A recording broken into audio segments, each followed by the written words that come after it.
કેન્દ્રીય શિક્ષણ મંત્રી ધર્મેન્દ્ર પ્રધાનનું રાજીનામું આવ્યા બાદ અને સરકાર તથા આંદોલનકારીઓની વચ્ચે જે મંત્રણાઓ થઈ તે મંત્રણાઓ બાદ દિલ્હીના જંતર મંતર ખાતે ચાલી રહેલું આંદોલન પૂર્ણ થયાની જાહેરાત થઈ ગઈ છે।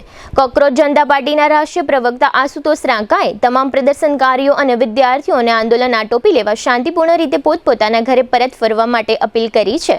આજે શનિવારે બપોરે સરકાર અને વિદ્યાર્થીઓના પ્રતિનિધિ મંડળ સાથે યોજાયેલી પ્રેસ કોન્ફરન્સમાં આ જાહેરાત કરવામાં આવી હતી। સરકાર સાથેની બેઠક બાદ આશુતોષ રાંકાએ જણાવ્યું છે કે નીટ પેપર લીક અને અનિયમિતતાને કારણે જીવ ગુમાવનારા પીડિત વિદ્યાર્થીઓના પરિવારોને ₹1 કરોડનું વળતર આપવાની મુખ્ય માંગણી સરકારે સ્વીકારી લીધી છે। સાથે એવી સ્પષ્ટતા કરવામાં આવી છે કે નિયમો અને જોગવાઈઓને ધ્યાનમાં રાખીને આ તમામ પીડિત પરિવારોને સન્માનજનક વળતર ચૂકવવા માટે સરકાર સહમત થઈ છે। આ સાથે આશુતોષે એમ પણ ઉમેર્યું હતું કે આગામી રણનીતિ અને અન્ય મુદ્દાઓ અંગે ભવિષ્યમાં જાણ કરવામાં આવશે।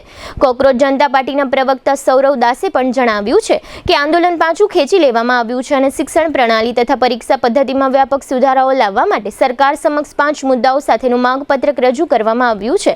આગામી 1 મહિનાની અંદર આ બાબતે સમીક્ષા બેઠક યોજવામાં આવશે।